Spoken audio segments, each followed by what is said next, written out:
Культура – это память, поэтому она связана с историей и всегда подразумевает непрерывность нравственной, интеллектуальной и духовной жизни человека. Мы приветствуем всех зрителей телеканала «Магаз». Вы смотрите программу «Культура», в студии Элиза Барахоева. Сегодня в выпуске. Мама – первое слово, главное слово в каждой судьбе. Во Дворце культуры Назрани состоялся праздничный концерт ко Дню матери. Солистка Государственной филармонии имени Ахмеда Хамхоева Лолита Хашигульгова рассказывает о тонкостях вокального исполнения. Ингушский национальный костюм «Возрождение традиций» в Санкт-Петербурге прошла выставка живописи и декоративно-прикладного искусства Ингушетии. Возможно, что мы повзрослеть поспешили, вернуться бы в век золотой. Туда, где деревья казались большими, и мама была молодой. Каждое последнее воскресенье ноября в России отмечают День матери. Равнодушных к этому прекрасному празднику практически нет. В стране он отмечается повсеместно. И, конечно же, в нашей республике тоже прошло множество мероприятий, приуроченных к этому дню. Самым ярким из которых стал праздничный концерт во Дворце культуры Назрани. В этот особенный день, когда сердца наполнены теплом и благодарностью, звуки мелодий словно обвивают зал невидимой нитью, связывая всех присутствующих с теми, кто дарит жизнь и заботу.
Каждый аккорд, каждое слово песен отражают ту безусловную любовь, которую мамы щедро вкладывают в каждое мгновение, проведенное с нами. Артисты Государственной филармонии имени Ахмеда Хамхоева стали проводниками этих чувств, талантливо передавая всю гамму эмоций от нежности до глубокого уважения.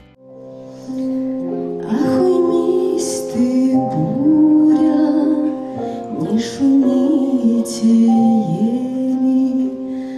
ой, малютка дремлет тихо в колыбели.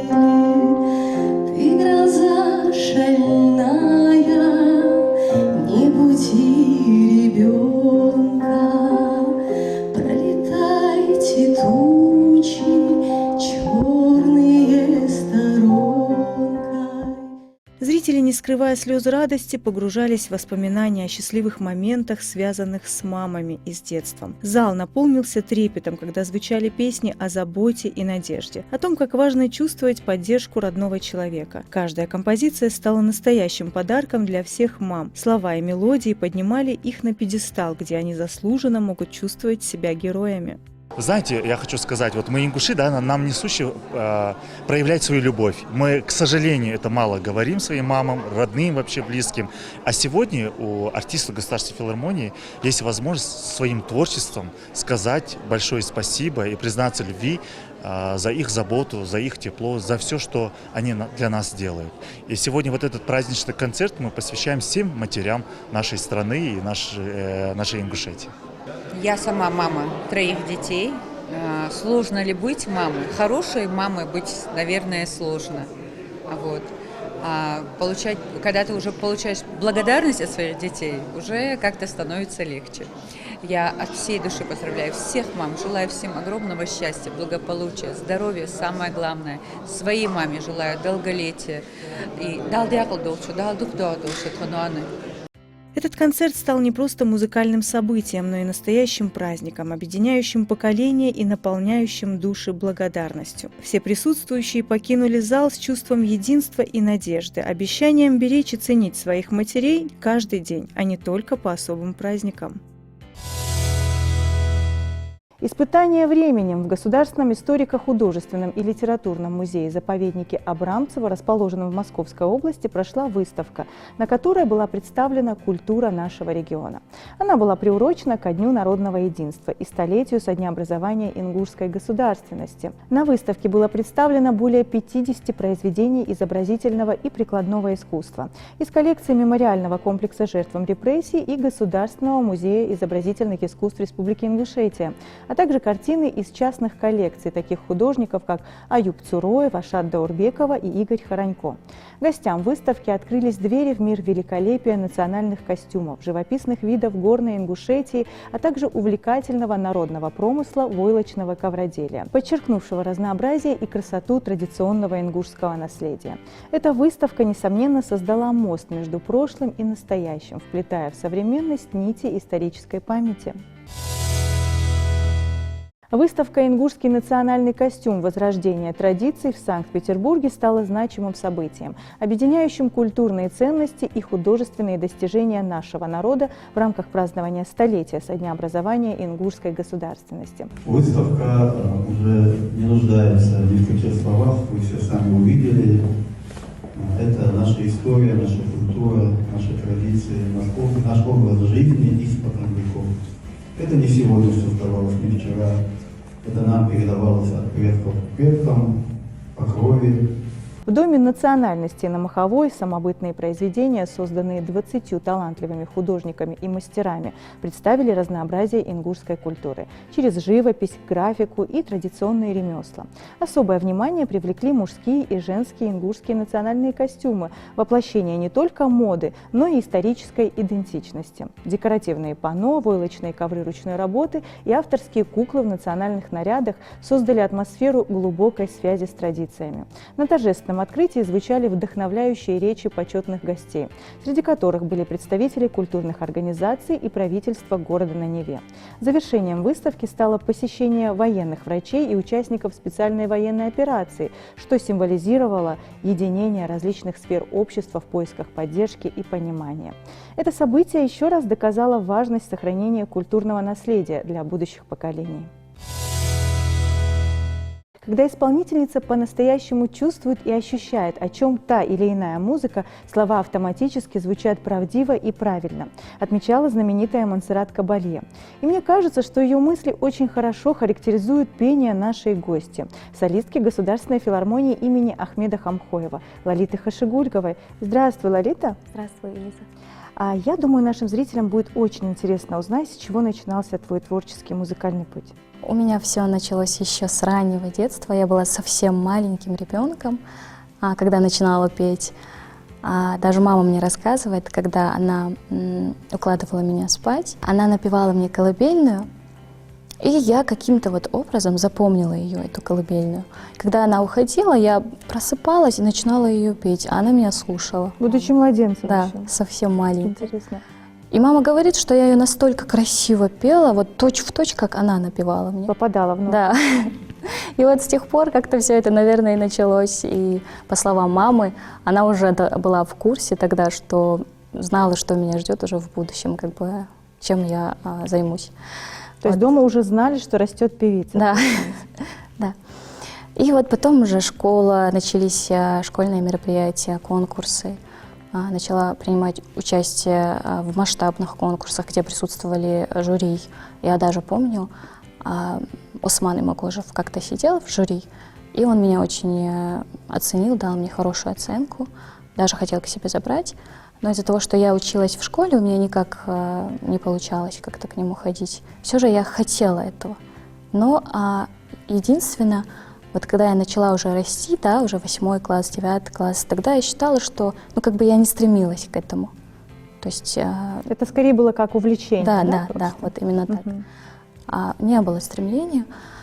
Но потом у нас в селе, где я проживаю, в Яндере, Где вечером играют на пандаре, да? да, Мне кажется, Яндери — это какое-то такое место энергетически заряженное, музыкальное. Оттуда очень много талантливых людей. тогда уже построили Дом культуры, и у меня уже появился шанс пойти. То есть ты посещала местный ДК, да? Мгм. И там моим преподавателем была Заира Алхоева, заслуженная артистка нашей республики. Заира многого мне подсказала. Но на самом деле кажется немножко странным, потому что у Заиры совершенно другой стиль, Да. другой образ, и у тебя такой более нежный, более лирический, я бы сказала, а у Заира он такой, ну, как бы, как кенгурская мака межива, я бы сказала, контраст сильный. Но нашла подход, да, Да. получается? Ну, Заира сам по себе такой человек, она очень хорошо разбирается, она сразу поняла, чего я хочу, чего мне, что именно мне подойдет. И она подбирала мне репертуар, а я пела именно то, что она подбирала. И вот именно с Дома культуры Яндери, там работает директором моя тетя Фатима Хашакулькова. Вот. И именно с Дома культуры я и начала как бы принимать участие в более масштабных мероприятиях, где уже присутствовал глава Республики Ингушетия. И как бы меня уже начали замечать. И приглашать. Да, значит, и приглашать. Мгм. Потом уже Государственная филармония.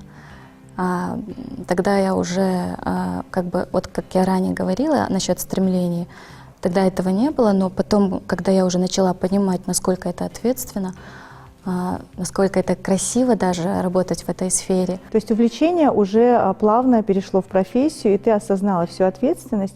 Но мне кажется, судьбоносная встреча с Османом Магожевым, именно она повлияла, поскольку если среди других ребят, да, среди других девочек тебя замечает твой голос, твой талант по достоинству, ценит такой мэтр, как Осман Магожев, это дорогого стоит. И вот тот талант, ту изюминку, которую он в тебе разглядел, возможно, это и повлияло. Мне кажется, даже в тот период, когда ты была малышкой, маленькая, ты не осознавала всю важность этого, да? Ну, подумаешь, там Осман Магожев говорит, что я хорошо пою. А когда ты уже начала взрослеть, возможно, было это осознание. Да, именно в филармонии нас, вернее, меня сразу принял Осман Магожев. Я как бы именно в филармонии выросла под его крылом. Он как руководитель, как педагог многое подсказывал. Я многому научилась у Османа. Строгий был? Когда как.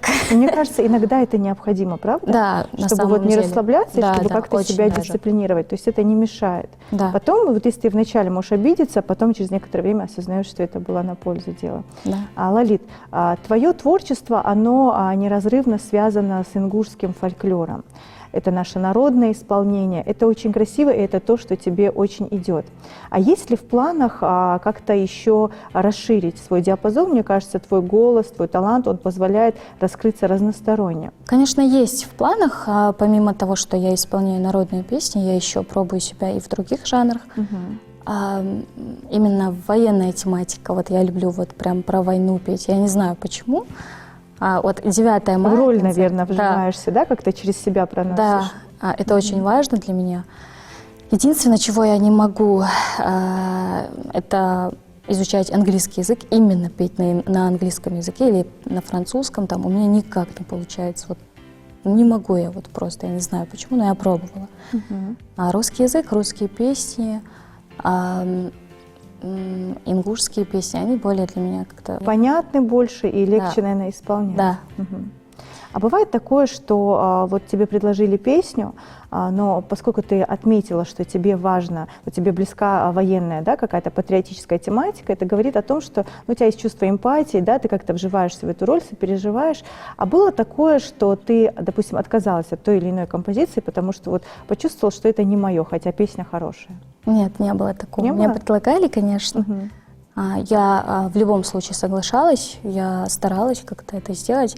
Если даже мне не нравится эта композиция, все же я как-то пыталась понять, да, о чем говорится в тексте, и вот с душой искренне передать зрителю эту песню, как могу. То есть сложности тебя не пугают, да, Нет. получается? Накануне был отмечен День матери, и во Дворце культуры Назрани был очень красивый, яркий концерт. А мне кажется, что для многих артистов, и для тебя в том числе, не было сложно выступать, исполнять, петь, поскольку мам мы все любим, да, мам мы все ценим, и воспевать, говорить о маме, петь о маме, мне кажется, бывает легко, потому что это то, что идет из глубины самого сердца. Расскажи, какую композицию ты исполняла, и есть ли какая-то предыстория? Так как у меня в репертуаре нет песен именно про маму, мне Значит, пришлось... будут. Да, конечно, я сейчас уже планирую именно про маму спеть. Она у меня уже лежит, готовится как бы именно песня про маму. Но она у меня, к сожалению, не готовая, поэтому пришлось спеть песню «Виноградная косточка». Выбирала мой директор Айна Алиева, а я на работе как-то несколько раз напевала ее, и она услышала, ей понравилось, как я ее исполняю, и она именно выбрала эту песню на День матери. Но многим очень понравилось. И лозу поцелую, и смелые грозди нарву, и друзей созову, на любовь свое сердце настрою. А иначе зачем на земле этой вечной живу? Собирайтесь, гости мои, на мое угощение, и скажите мне прямо в лицо, чем пред вами слыву. Царь небесный пошлет мне прощение за прегрешения, а иначе зачем на земле этой вечной живу? В темно-красном своем будет бить для меня моя даль, в черно-белом своем преклоню перед нею главу. И заслушаюсь я, и умру от любви и печали, а иначе зачем на земле этой вечной живу? И когда заклубится закат по углам залетая, пусть опять и опять предо мной проплывут наяву синий буйвол и белый орел и форель золотая, а иначе зачем на земле этой вечной живу? Синий буйвол и белый орел и форель золотая, а иначе зачем на земле этой вечной живу? Ну, работа в Государственной филармонии всегда кипит, у вас всегда очень много и поездок, и концертов, и мероприятий. Скажи, чем занимаешься в настоящее время, над чем работаешь и что планируешь? Сейчас у меня в планах выпускать еще новые песни, потому что у меня очень мало песен в своем репертуаре. Это говорит о том, что мы можем ждать песенный альбом от Лолиты Хашигульковой, Да, верно? да. И клипы, конечно, обязательно клипы. У меня очень красивая песня «Без Монваскет», написанная Фатимой Хашагульковой. А вот в ближайшее время я именно над ней хорошо работаю. Ну, в ближайшее время она у меня уже выйдет. Планируешь снять видео? Да, и клип. и- Тогда давай сразу сейчас договоримся, что премьера будет у нас в программе «Культура». Давай, хорошо будет. И сегодня ты тоже пришла не с пустыми руками. У нас премьера композиции, которую ты исполнишь для зрителей национального канала, эксклюзивно для программы «Культура». Как называется песня? Песня называется «Родина». Очень красивое название, а мы с нетерпением ждем. А кто автор музыки и слов? Автор музыки Мадина Барахоева. Ну, я не сомневаюсь, что песня будет очень красивой, тем Да. более в твоем исполнении. Да, Мадина очень такой человек, который понимает уже с полуслов, о чем я ей говорю. Она сразу подбирает мне репертуар. Вот она сразу поняла, чего я хочу, и она народная, очень сильная такая вот композиция. Всем она нравится. Ну, пока премьеры не было, но в ближайшие дни уже. Но родные и близкие оценили, да? Да, Кстати, очень вот даже. кому ты доверяешь, кто первый слышит твою песню? Отец. Папа, да? Да. Не мама? Ну, мама То есть тоже. Папа, но потом отец- мама, да? Отец больше участие принимает в этом. Отец, когда Мадина мне ее еще тогда написала, Мадина изначально написала один куплет, припев, и потом, ну, она как бы постепенно писала. Я как-то вот немножко Дорабатывала, напела. да? Да, дорабатывала. Я сидела, напела отцу, говорю так и так, но ему сразу она понравилась. И он такой: давай один куплет, пусть она напишет на ингушском, а второй на русском. языке, чтобы как бы Ну и гастролировать с Да, ней будет да, да. комфортнее, чтобы люди да, именно понимали, вот о это чём. вот. У нас очень часто бывают гастроли в Государственной филармонии, поэтому эту песню можно будет где угодно петь. Мгм. Ну, там уже понятно, что она прям вот про родину. И вот папа подсказал, я сразу Мадине говорю, так, и Мадина сразу согласилась, это отличная идея, и сразу написала мне второй куплет на русском.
Величавая моя Ингушетия, величавая моя Ингушетия, славная, смелая родина, твои горы, твои реки и гордый твой народ. Край мой любимый,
На такой красивой музыкальной волне мы прощаемся с вами и ждем новых встреч на телеканале Магаз. Всего вам самого доброго!